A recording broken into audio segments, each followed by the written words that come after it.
Thus far in this class, we really haven't dedicated an awful lot of time to foreign policy. That's going to change here today with the War of 1812. Before you can really understand the War of 1812, what it leads to, you need to understand what comes before that period. And generally speaking, one of the things that is important that you understand is Washington's farewell address. I've touched upon this very, very lightly in different lectures up to this point, but what you're looking at right there, guys, is an image of George Washington bidding farewell to his presidential cabinet. And on this particular occasion, what he does is he would issue a warning. And the warning is very, very direct. It's very specific. It warns Americans to avoid foreign alliances, avoid them at all costs. Because when you get involved with another country, ultimately what you do is you get their baggage, and that's problematic for a number of very obvious reasons. Sometimes it doesn't make a lot of sense for you to be involved in somebody else's war. This concept of staying out of other alliances is going to come to be known as isolationism. The idea being, stay out of Europeans' affairs and make them stay out of yours. Use the Atlantic Ocean and to a lesser extent the Pacific Ocean not as superhighway systems, but as ways to keep people out. And when you keep people out, and when you mind your own business, ultimately you're going to be far more prosperous, and you won't get involved in these wars, which were bad for business, bad for everything. It would be far, far more effective in that way. It takes us a little while to really grasp how right George Washington was, or at least how right we felt that he was in the bigger picture. But at the end of the day, it's the War of 1812 that really sheds an awful lot of light onto exactly what he means by avoiding foreign alliances, or avoiding what you and I would probably call foreign policy altogether. That would come with the War of 1812. Now, I'll get into this and what caused it and how it runs and everything like that, but for right now, I need you to understand what it leads to. In the context of this class, I'm far more interested in what wars lead to and how they connect to the American experience as opposed to the Johnny ran up the hill version of military history. The War of 1812 is going to lead to a transformation of American politics. There's going to be amendments that will be made to the Constitution that did not exist before the War of 1812. So it literally leads to political changes. It will lead to a new approach to diplomatic relations. You'll see what I mean very specifically at the end of this lecture, but for right now, this is when we really begin to take Washington serious about avoiding foreign policies or foreign alliances. And lastly, it will lead to an overhaul of political parties. It destroyed the Federalist Party. As you're going to find out, it was a very divisive war, and it came very close to destroying the Democratic Republicans. But where I want to start this conversation is actually nowhere near North America. I want to start it in Europe at the behest of a guy named Napoleon Bonaparte, the Emperor of France. We've discussed a little bit about Bonaparte and how he had assembled his great European empire up to this point. At its height, Napoleon had conquered pretty much all of Europe with the exception of Russia. It was so huge that you couldn't conquer Russia. The other holdout would be Great Britain, which happened to be an island, which was a lot more difficult to invade and conquer than, a place like Germany. Anyway, Napoleon understood that nobody had successfully invaded what was at that point Great Britain since William the Conqueror, and there was a reason for that. And so he takes a very different approach, and that approach does involve a blockade. Nothing gets into Britain, nothing gets out. What he's trying to do is strangle the British economy. The problem was Britain had a very strong navy, and what they ultimately said was, if you're going to do this to us, we're going to do this to you. It might not hurt you as bad as it hurts us, but we're going to try to restrict trade in the French Empire as much as possible as well. What does this have to do with the United States? After all, this is an American history class, right? We'll take a wild guess who was the number one trading partner of both Britain and France, and you guessed it, it was the United States. Here we are caught up in the middle of all of this. Worse, the British are enacting an old military policy. It was a British military policy known as impressment. What the British would do is they would press Military runaways, deserters that had left the army or the navy, pressed them back into military service. And when they would come upon an American vessel, they would not only confiscate the ship, but they would press all of its crew into British military service. Had this really snotty British attitude, once an Englishman, always an Englishman. In other words, I don't care that you're American. But back in the United States, the way that we interpreted that was kidnapping. They're confiscating our property, that's bad enough, but they're also kidnapping our guides. And there are furious outcries that we need to do something about it. We respond with the Embargo Act. And by we, I mean President James Madison responds with the Embargo Act. Now, if you know anything about an embargo, it means we're going to refuse to do business with you. We saw some of this in the American Revolutionary period. We are going to stop buying your stuff, and we're going to stop selling you ours. And we know that that was very hurtful to the British economy at the time, but it's no longer that time. It's now the early 19th century. And neither the French nor the British economy was nearly as dependent on American markets, let alone American production, as it was in the 1770s. The other very big problem that the United States has is this is going to be hurtful to specific parts of the country, especially New England. New England is simply refusing to comply with this embargo. We are going to continue to do business with not only the British but the French too. They are a huge source of our income, and we're not simply going to go ahead and honor this embargo that you so arrogantly thrust upon us simply because you feel that it would be a good way to wage this de facto war. Not going to happen. So from the earliest standpoint, you can see that there's a lot of division and there's a lot of controversy with respect to what America ought to do in relation to what the British are doing to us. Mixed into this conversation would be Native Americans. A couple points. Number one, you had several different Native American nations, not just one or two, but several. They were still very much allied with the British. The second point is many of these allied nations, they understand very clearly that this growing conflict between Britain and the United States is going to be probably the last real good shot that the Native Americans are going to have to hold on to their ancestral homelands. And they weren't stupid, and they could see where the Americans were headed, and they were clearly pushing westward, and that is a direct threat to Native Americans and their ancestral homelands. So Native Americans are not only going to play a very important role, they see this as a very important turning point, if you will, in their own history. Now, the Americans are in a very tough position. The American government is what I mean. The position that they're in is that they want to make war with the British. The Embargo Act wasn't cutting it as far as most people were concerned. Problem was they had most of our ships. They had confiscated those ships, so we had no effective way to get over there and get at Britain. So we did, at the time, what we felt was the next best thing, and that was invited a war. Terrible, terrible idea, and to date, this is the last time in American history that we ever invited a war. Britain is at war with the most powerful nation in the world at the time, and that was France. And they said, listen, we kind of have our hands full with this brilliant military mind, but if you're after some satisfaction, we've got plenty of Native American allies over there, and they'll give you as much satisfaction as you can handle. Enter into our conversation a religious man, a guy by the name of Tenskwatawa.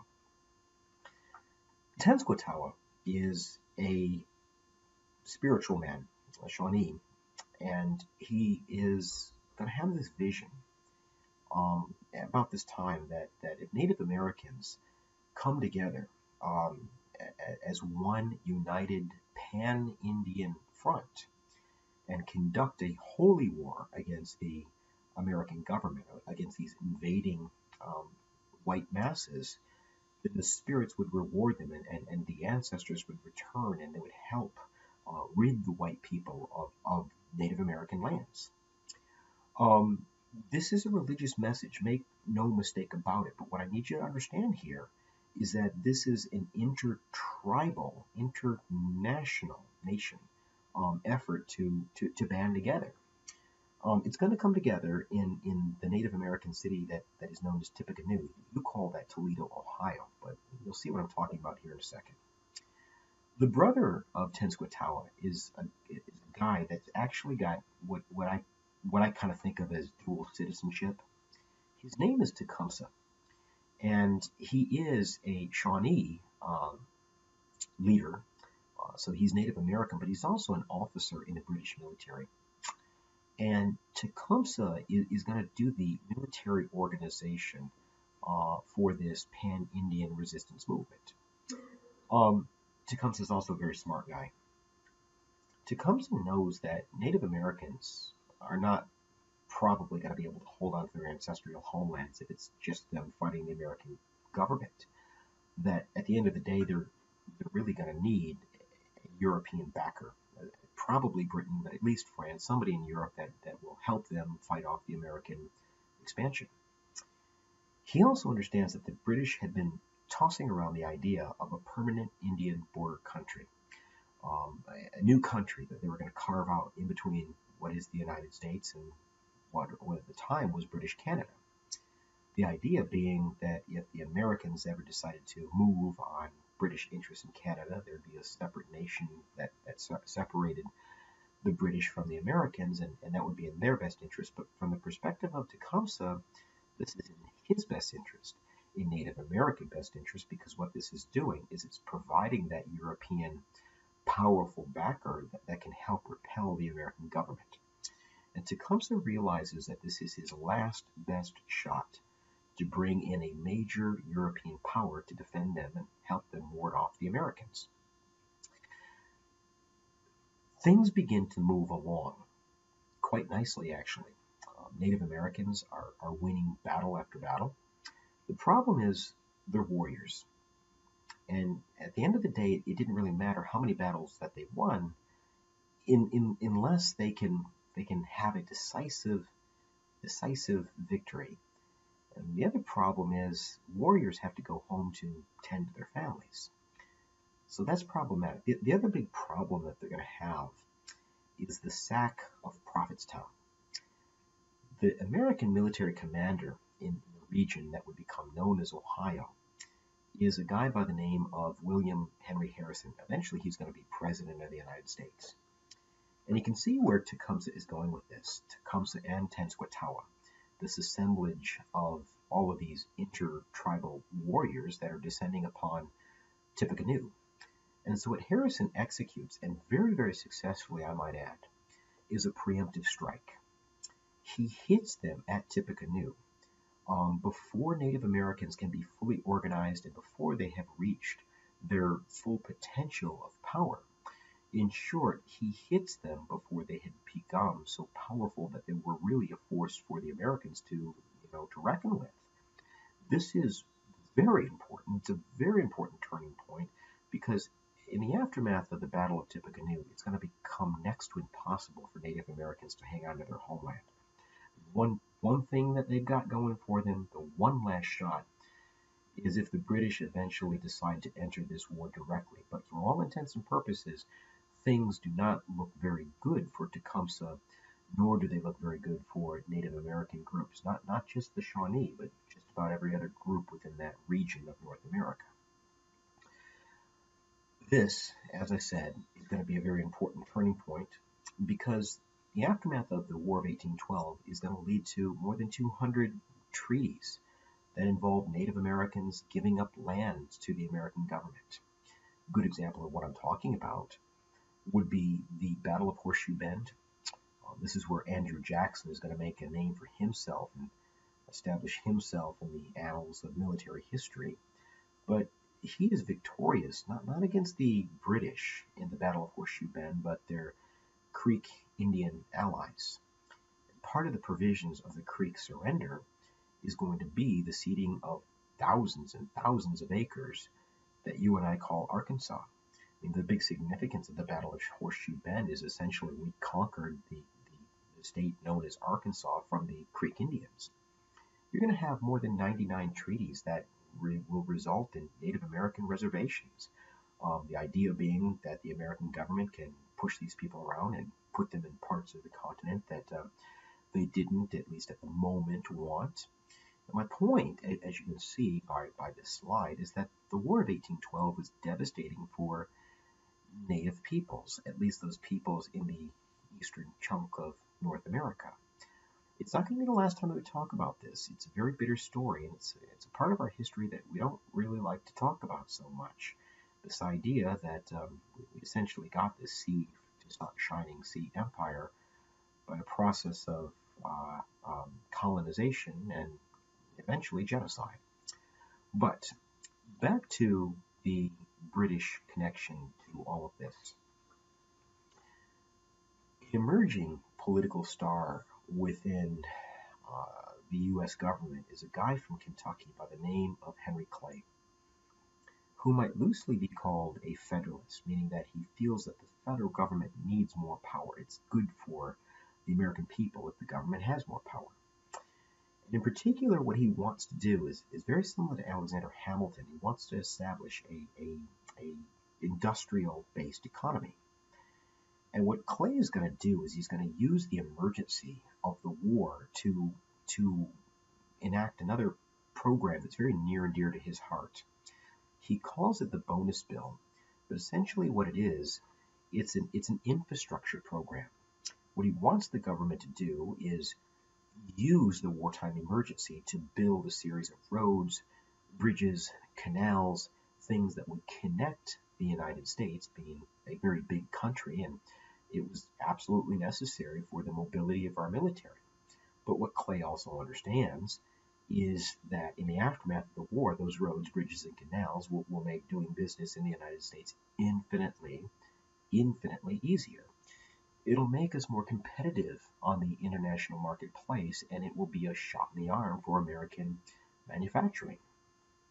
Essentially, what he sees the bonus bill as is a government role in the economy, providing what you and I would call subsidies.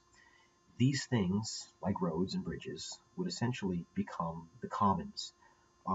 While they're available for all to use, very clearly they complement those people that are movers and shakers within the American economy. And those individuals tend to be of the economically elite. This, too, would become a point of contention. It's not just the war itself, it's how we ought to go about waging the war, including Henry Clay's bonus bill. That becomes controversial. One individual that was not drinking the Kool-Aid, so to speak, when it comes to the bonus bill is the man that you're looking at on the screen right there. That is a future politician, future really important politician from the state of South Carolina, the Yale-educated John C. Calhoun. Calhoun is a proponent of what is coming to be known as states' rights, and as he puts it, the concurrent majority. The problem that he's got with the bonus bill is that it is essentially picking winners and losers in the American economy. Let me explain. Calhoun realizes that most of what might be thought of as industrial infrastructure, that is not in his neck of the woods. It's not in South Carolina. Keep in mind, that's an agrarian-based economy. It's in the Northeast. And so his argument is that you've got a situation where you're building these roads and these bridges in places like Pennsylvania. But to do that, to get the money for that, you're taking tax dollars out of South Carolina. Why are you taking money out of my state to build a road that I'll probably never use and I'll definitely never profit from? Why are you doing that? That's unconstitutional that you're doing that. Calhoun has a problem with what he calls the crude version of democracy, simply because you've got 50 plus 1% of the population that wanted to take South Carolina dollars and use them for what they call common projects, common infrastructure. That doesn't make it okay, and it certainly doesn't make it fair to South Carolina. Where is South Carolina's rights when it comes to oppressing the tyrannical will of the majority? He insists on protecting political minorities. In this case, economic political minorities. And simply because South Carolina had resources did not mean that the federal government ought to mandate and oblige them to use those resources for parts of the country that they clearly were not going to be able to profit from. Simply put, what Calhoun insisted was that if those good people up in Philadelphia or Boston wanted a new road, let them raise their money on the road. Don't take money out of South Carolina. Now, this is not going to be the last time that you hear from John C. Calhoun, and it's certainly not going to be the last time that you hear about states' rights or the concurrent majority. To some extent, we still live with this legacy in the 21st century in the sense that simply because an institution like public schooling, for example, happens to have a lot of popularity and what a lot of people would call merit in the American body politic, does not mean that you ought to be charging those very wealthy individuals that can afford to pay in the form of taxation, charging them what Calhoun would probably call exorbitant tax bases to fund these public schools. So as I point out in this slide in the bottom there, it's an ongoing political debate. It'll be ongoing in our class, and to some extent we're still having that conversation here today. But we need to fight the war. The War of 1812, simply put, was a really terrible idea. If you haven't gotten this, it's a really bad idea. Fortunately for the United States, it's got a relatively happy ending. After the British bottled up the French, around about this time period, 1814, what they do is they take us up on that offer to come over here and make war. And in the process, they burn down much of the nation's capital. Clearly, the British are on the offensive and we are on the defensive. Fortunately for the United States, the last thing that they wanted was a long, protracted, probably expensive war. They wanted peace. So in 1814, they sued us for peace in what comes to be known as the Treaty of Ghent. What I need you to understand about the Treaty of Ghent, there were no real winners and no real losers. What I mean by that is the War of 1812, it just sort of ended. It didn't end with any kind of territorial, exchanges going on. No territory changed hands. No reparations, for example, were really implemented here. Basically, what we said to the British is we're going to let bygones be bygones, and you're going to go home, and we'll see you later. The one great loser, it must be said, would be the Native Americans, because when the British decided that they were just going to leave and they were not going to fight the War of 1812 to a conclusive end, essentially what they were doing is throwing Native Americans to their fate. Keep in mind, as I said, this is the last great chance for Native Americans to hold on to their ancestral homeland. And secondly, keep in mind what was happening to Native Americans at places like the Battle of Horseshoe Bend. What they're doing is they're seeing their land ownership continuously erode. So this is going to have devastating effects on the Native American nations, especially those out in the East. For the time being, we have to restore some of our political pride. Much of that is going to come at the hands of Andrew Jackson. The following year, after the treaty had been signed, thereby ending the war, Jackson, who somebody apparently forgot to tell the war was over, descended upon the port city of New Orleans, where he sees the British in the process of packing up and leaving. Being the kind of level-headed individual, and of course I'm being sarcastic, being the kind of individual that he was, he attacked. And the British, who were operating on the assumption that the war was over, were completely unprepared for this attack, and ultimately it goes very, very poorly for them. Long story short is this: Andrew Jackson is incredibly victorious at the Battle of New Orleans. What the Battle of New Orleans does is it allows America, in terms of popular history, to proclaim we won the war. We won the last battle of the war, which is probably true, but the reason that we won it probably is because the British did not know that they were still at war. But nonetheless, the Battle of New Orleans is really going to etch Andrew Jackson into American military history. And as I've said before, if there's one thing that we love to do as a political people, is we love to elect military heroes, and certainly that's going to be instrumental in Andrew Jackson's election in 1828. There's a few other things that I need to talk to you about before I let you go, though. As I said at the beginning of this lecture, the war is going to have huge consequences on a political standpoint. It's in this period that we will make it formal. You have 4-year terms as president. Keep in mind, that was just a tradition that Washington started as president. Now, officially by constitutional law, the president serves for 4 years and at that point must conduct a re-election. Secondly, we put amendments on the declaration of embargoes, war, as well as adding new territories. Keep in mind that the Embargo Act was simply the discretion of the American president at the time.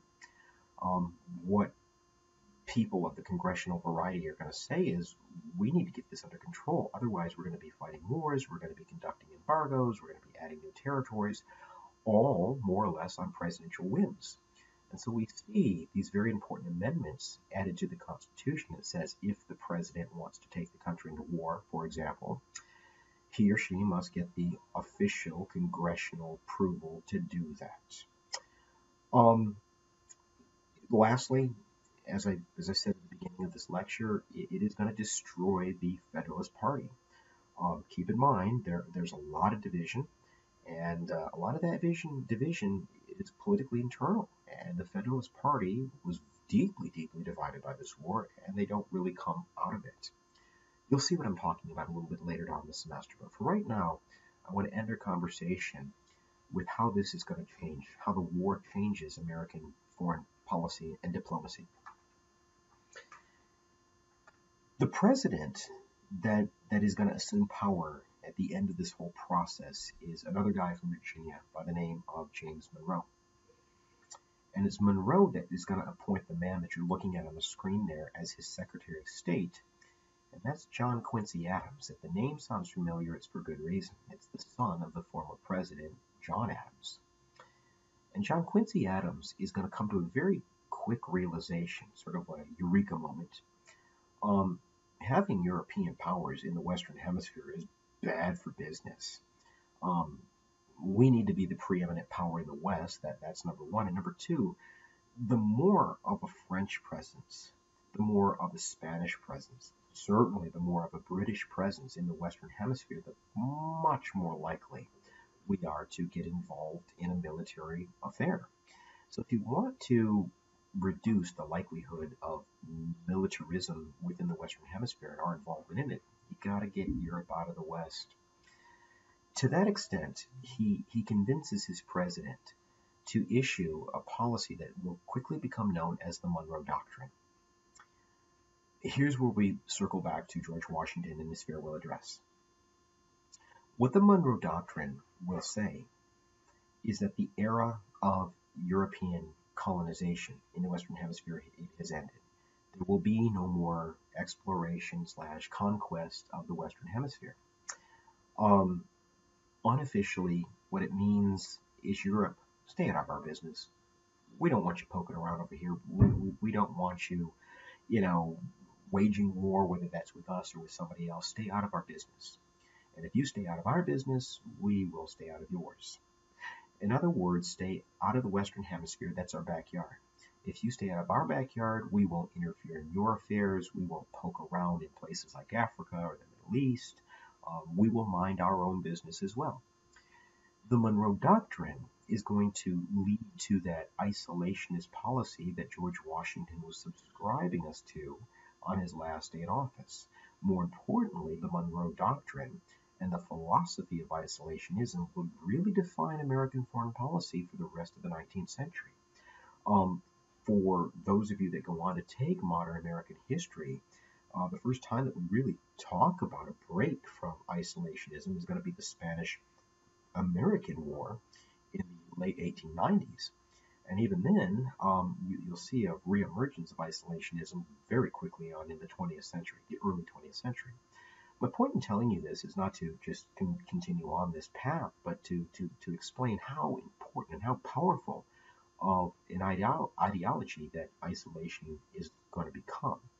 You can't understand this powerful ideology unless you understand the American experience in the War of 1812.